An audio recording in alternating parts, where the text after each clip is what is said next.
अंगं हरे पुलकभूषणमाश्रयन्ते भृङ्गाङ्गनेव मुकुलाभरणं तमालम् अङ्गीकृताखिलविभूतिर्पाङ्गलीला माङ्गल्यदास्तु मङ्गलदेवतायः माङ्गल्यदास्तु मङ्गलदेवतायः। नमस्कार, बहुत स्वागत है। मैं हूं आपके साथ स्वामी नित्यानंद। आज आप सभी के समक्ष उपस्थित हूं नवरात्रि का ऐसा 9 उपाय लेकर के जो आपके जीवन में अनन्य खुशियां और आपके जीवन में अनन्य उन्नति को प्रदान करने में मैं कह सकता हूं कि 110% बहुत सहायक होंगे। बस इन उपायों को बड़े सावधानी के साथ, इन नियमों को, इन रूल्स को आपको अपने लाइफ में बहुत अच्छी तरीके से फॉलो अप करना है और आपको इन खास बातों का खास ख्याल भी रखना होगा। तो अब बिना देर के हुए चलिए करते हैं इस वीडियो की शुरुआत। प्रथम, अगर आप नवरात्रि का व्रत करते हैं तो पहली चीज ये प्रयास करें कि 9 दिनों तक आप काले और नीले वस्त्रों का बिल्कुल भी उपयोग न करें। अगर आप नवरात्रि का व्रत करते हैं तो नवरात्रि के दिनों में आप काले व नीले तथा अगर संभव है तो हरे वस्त्रों का भी आप उपयोग करना बंद करें। इन चीज़ों को आप इन 9 दिनों में बिल्कुल वर्जित करें। अब आप कहें गुरुजी पहने क्या? लाल और पीला श्वेत वस्त्र, ये 3 वस्त्र आपके लिए काफ़ी शुभदायी हैं। इन 3 वस्त्रों को आप पहने और इन 3 कलरों को आप संभव है तो अपने जीवन से इस 9 दिन के लिए बिल्कुल निकाल दें। दूसरी बात जो आपको करनी है और ध्यान रखनी इन चीज़ों का कि अगर आप नवरात्रि का व्रत करते हैं तो प्रथम पहली चीज़ तो कुछ लोग ये गलती कर रहे हैं काफ़ी समय से कि अष्टमी को अगर कन्या भोजन करवाया तो अष्टमी को ही व्रत खोल दिया। अष्टमी को आपको व्रत नहीं खोलना है, नवमी को पारण नहीं करना है। आप ध्यान से इस बात को केवल सुनिए। नवरात्रि का व्रत मतलब 9 रात्रि आपको व्रत रखना है, 9 रातों तक आपको व्रत रखना ही चाहिए। अर्थात दशमी तिथि के दिन ही आपको अपना पारण करना चाहिए। इस बात का आपको इस बार खास ख्याल रखना है। आगे की वीडियो में आपको हमने बताया है कि किस दिन नवरात्रि का व्रत जो है आरंभ हो रहा है, घट स्थापना का और नवरात्रि के व्रत आरंभ का कौन कौन से शुभ मुहूर्त हैं जो आपके जीवन में बहुत सारी खुशियां लाने वाले हैं।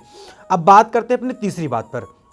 अगर आप नवरात्रि का व्रत किए हैं और आप नवरात्रि का व्रत करके संभव है तो पहली चीज़ तो कलश स्थापना करिए। और अगर आपने कलश स्थापना कर दी है, अगर आपने कलश स्थापना करी है तो पहली चीज़ घर न छोड़ें। किसी अन्यत्र व्यक्ति के घर पर आप रात्रि बिल्कुल मत बिताएं। जिस घर में आपने कलश स्थापना की है उस घर में आपका रहना, जिस व्यक्ति ने संकल्प लेकर कलश स्थापना की हो, घट स्थापना की हो, उस व्यक्ति को कलश को कभी अकेला नहीं छोड़ना चाहिए, अन्यथा इसका बहुत बड़ा महापाप लगता है। इसलिए आपको कलश को कभी भी अकेला नहीं छोड़ना चाहिए। दूसरी चीज, अगर संभव है तो आपको 9 दिनों तक मां के समक्ष एक अखंड दीपक प्रज्वलित करना चाहिए। अखंड दीपक प्रज्वलित करने से आपके जीवन में अखंडता आती है, आपके पति पत्नी के प्यार में, आपके पति पत्नी के रिश्तों में अखंडता आती है, आपके प्रेम भरे जीवन में अखंडता मतलब अमरता आती है। आपका रिश्ता, आपके जीवन में कभी धन सुख संपत्ति, आपके जीवन में स्वास्थ्य कभी ब्रेक नहीं होता है। मतलब कंटिन्यू अखंडता को कहते हैं कि अखंड सौभाग्य वर हमने दे दिया गुरुजी। अखंड सौभाग्य वर मतलब हमने सप्त जन्मों के लिए आपको एक आशीर्वाद दिया कि आपको एक वर प्राप्ति हो, आपको पुत्र प्राप्ति हो, आपको धन प्राप्ति हो, आपको लक्ष्मी प्राप्ति हो। तो अखंड दीपक प्रज्वलित आपको करना चाहिए। अखंड दीपक प्रज्वलित करके अगर संभव है तो लाल आसन पर बैठ करके, और एक बढ़िया दीपक आपके समक्ष जल ही रहा है, प्रज्वलित है, आप इस महामंत्र का आपको जाप करना चाहिए।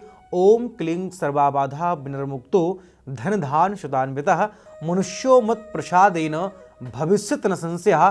क्लीं ओम इस महामंत्र के जाप से निश्चित ही जीवन में आपके सर्वाबाधा, जो आपके जीवन में अनन्य प्रकार की खूब बाधाएं, खूब समस्याओं से आपका जीवन घिरा हुआ था, इस महामंत्र के जाप से इस नवरात्रि के महापर्व पर आपके जीवन के सारे कष्ट खत्म हो जाएंगे। इस बात की आपको हम 99.9 50% मैं बोल रहा हूं कि प्रॉमिस कर रहा हूं। बस आपको श्रद्धा और विश्वास के साथ इस महा उपाय, इस महामंत्र को जाप करने की आवश्यकता है।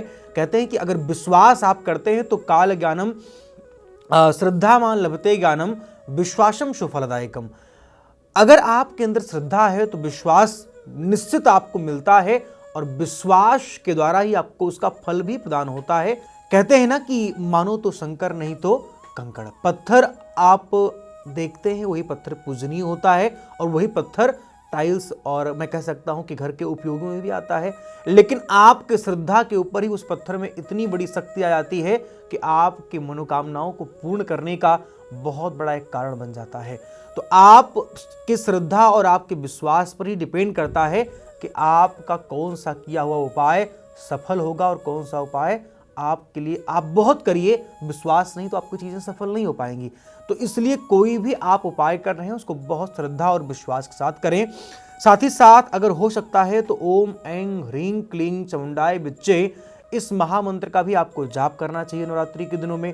तथा अगर संभव है तो माँ दुर्गा को आप लाल चुनरी और श्रीफल, लाल चुनरी और श्रीफल माँ दुर्गा को अर्पण करें। इस नवरात्रि के महापर्व पर लाल चुनरी और श्रीफल अर्पण करने से जिनको संतान नहीं हो रहा था उनको संतान की प्राप्ति होगी और उनके जीवन में मैं कह सकता हूं कि बहुत सुंदर शुभता आएगी और बिना किसी समस्या, बिना किसी प्रॉब्लम्स के आपको संतान प्राप्ति का शुभ अवसर प्रदान होगा।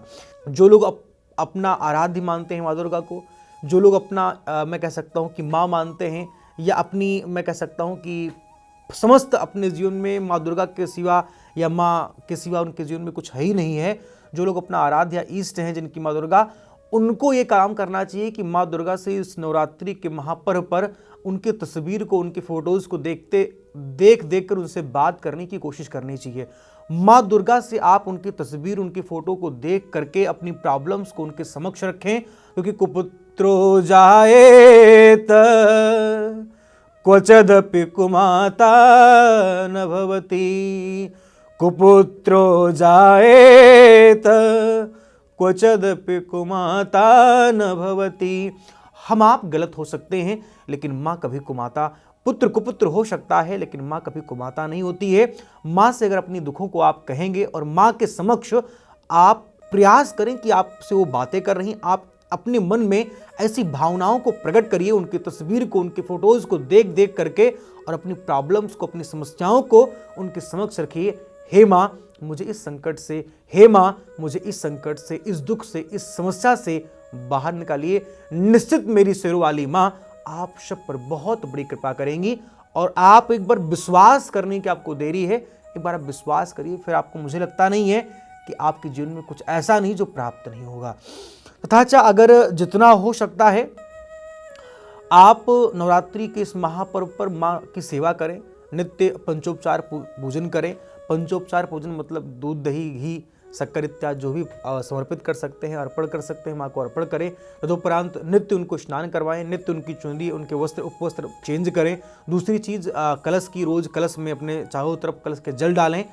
अगर आप इन चीज़ों को फॉलो करते हैं निश्चित आपके जीवन में बहुत सारी शुभता आएगी और आपके जीवन में बहुत सारा सुख आएगा। फिलहाल इस वीडियो बस इतना ही। आगे फिर हम मिलेंगे किसी नए टॉपिक, किसी नए विषय के साथ।